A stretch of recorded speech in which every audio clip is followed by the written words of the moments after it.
I'll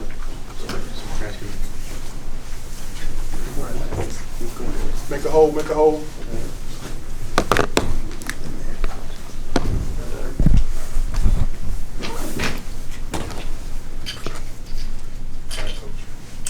Yeah, obviously not a very good day for us. A lot of credit to the Patriots. Thought they played exactly. They did exactly what they needed to do to win the game. Special teams, field position, ran the football when it mattered. Good on third down. I thought our defense did a nice job in the second half. They had 100 yards rushing in the first half. They came back, held like 46 in the second half. We're much better on third down in the second half. I think at the end of the day, the game comes down to turnovers. We gave the ball away 3 times. We were +2 in the first half without getting much capitalizing very much on it. Offensively, it was about turnovers and penalties and just missed opportunities. So, not very good. The defense, I thought, hung in there at times, gave us a chance, but in the end, they played better than us. So a lot of credit to them. So. Now, why did you not make the decision to bench Sam Darnold despite his struggles today? I thought it was, he was going to have to play his way out of it. I just thought, the shame of 2 of the interceptions were, the second one, I don't know that was necessarily on him. He's throwing the ball, lineman jumps up, intercepts it. It is what it is. But the first one and the third one, the shame of it was down inside the 30-yard line, about to get points and keep that a close game. So he was moving the offense, made those 2 plays. Like anyone else, figuring what to do, and just thought, when we got the ball back, there were 7 minutes left. Just wanted to see him take us down at the end and put us in the end zone. So wanted to, I pulled him 2 weeks ago. He played a really good game last week. I wanted to give him a chance to play his way out of it, and try to get us at least in the end zone at the end. So just seemed like the right thing to do to me. Matt, how big an impact did his lack of practice reps play? He'd have to say. He got reps on Thursday. He got reps on Saturday. At the end of the day, I think, I don't want to lay things on one person, but you just can't. We just can't continue to just keep throwing the ball up. Like, we got to protect the football. Like, if you have an interception, if the third down interception is one thing, a first and second down interception can't happen. And so to me, those are decision-making things that we've talked about. Here we are, game 9 of the season, Joe, and it hasn't happened. So I wouldn't say it was like a misread or anything like that. It wasn't anything with a game plan. Obviously, we knew that they were going to come out and try to take away the run. I thought Christian did a nice job getting some things going for us at times, but our ability in the first half to convert third downs and in the second half turn the ball over, really the passing game in general. But as bad as it was, it still just comes down to me to throwing the ball up in the air, and we just can't, we just can't be that team. We never wanted to be that team. We can't be that team, and unfortunately, we were that team in the second half today. Do you feel like Sam Darnold still gives you guys the best opportunity to win? I'll watch the tape before I make some, big statements. To be quite honest, make sure I see everything and consider all factors. I know Sam prepared hard. I thought, he went out there. I thought he showed toughness. He gritted to the end. So I don't want to lay anything at his feet. But we can't have a quarterback throwing the ball up in the air. He knows that. I know that. So whether we have to get with the coaches, figure out is it coaching, is it him, what is it? We can't keep doing this. So, I'd have to see everything before I probably answer that better tomorrow. Was Sam's history against Bill Belichick in New England taken into account at all when making this decision to start him? No, just really thought about us. How'd you think Christian did? I thought it was good first game back. We had him on a double move touchdown that got batted down early in the game. Thought he, obviously was good as he always is in the passing game. Thought he was good in the running game. He's always going to generate offense, and I thought he did a nice job. I don't see those numbers are, but he obviously it was good to have him back. Matt, you got enough of a sample size of Sam now to make you believe that you still can win with him? I already answered that. I think I have to wait till tomorrow. I'm getting good at things. I've seen good things. I've seen bad things. My job, our job is to try to get people to play their best. And so, we knew there'd be some ups and downs.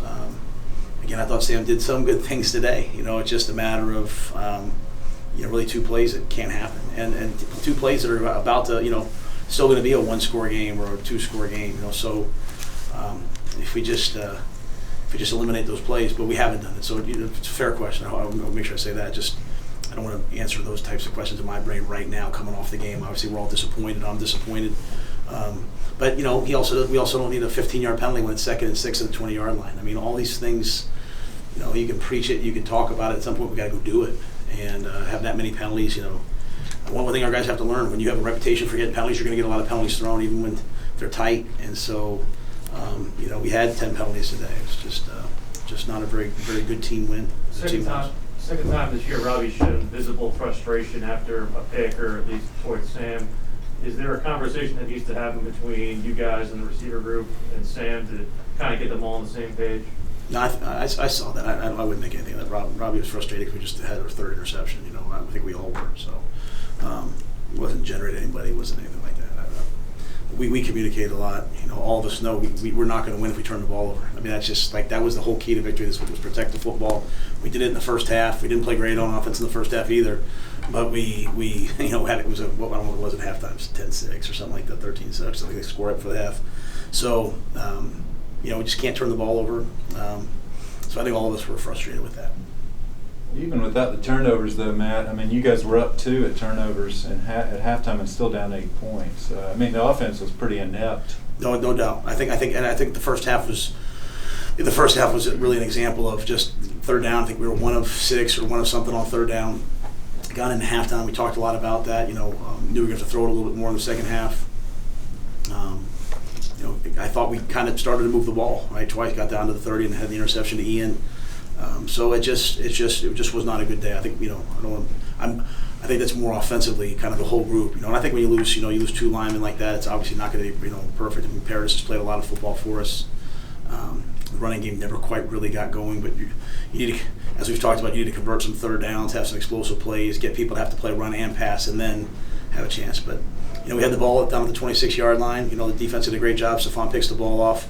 Christian has a good run. We have a chance to go score, and we decide, it's not a mistake, we decide to get we kind of get separated, and then we take a swing at a guy or whatever it was. So this team's got to grow up. I mean, we can't do those kinds of things, especially versus a team like this.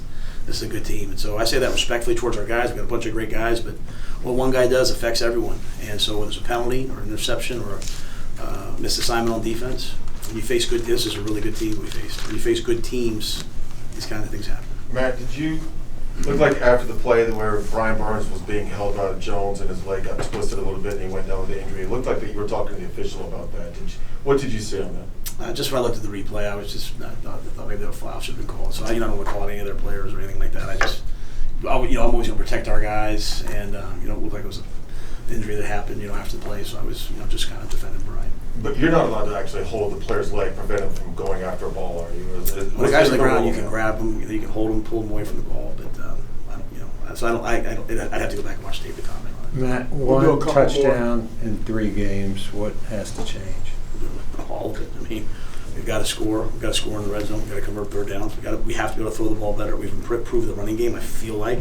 But the passing game's really not very much there. So it's all got to get better. We didn't play great defense today. We played good enough to have a chance, kind of like the Minnesota game. So it's just got to be better. Do you have any type of update on or know what happened with Matt Paradis? He's getting an MRI right now, so it looked like it was somewhat serious on the field. So we'll have to wait and see. Cam as well? I don't know Cam's extent yet. Brian. I'm not sure yet on him. He was getting the X-ray. I think. All right, guys. Thanks.